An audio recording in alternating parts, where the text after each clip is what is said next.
We have the National Guard out here at the Avoca Fire Department on Posey Mountain Road, and they have potable water.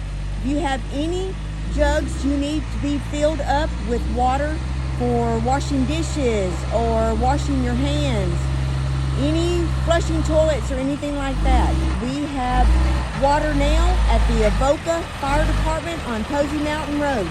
Come on out and fill up your tanks.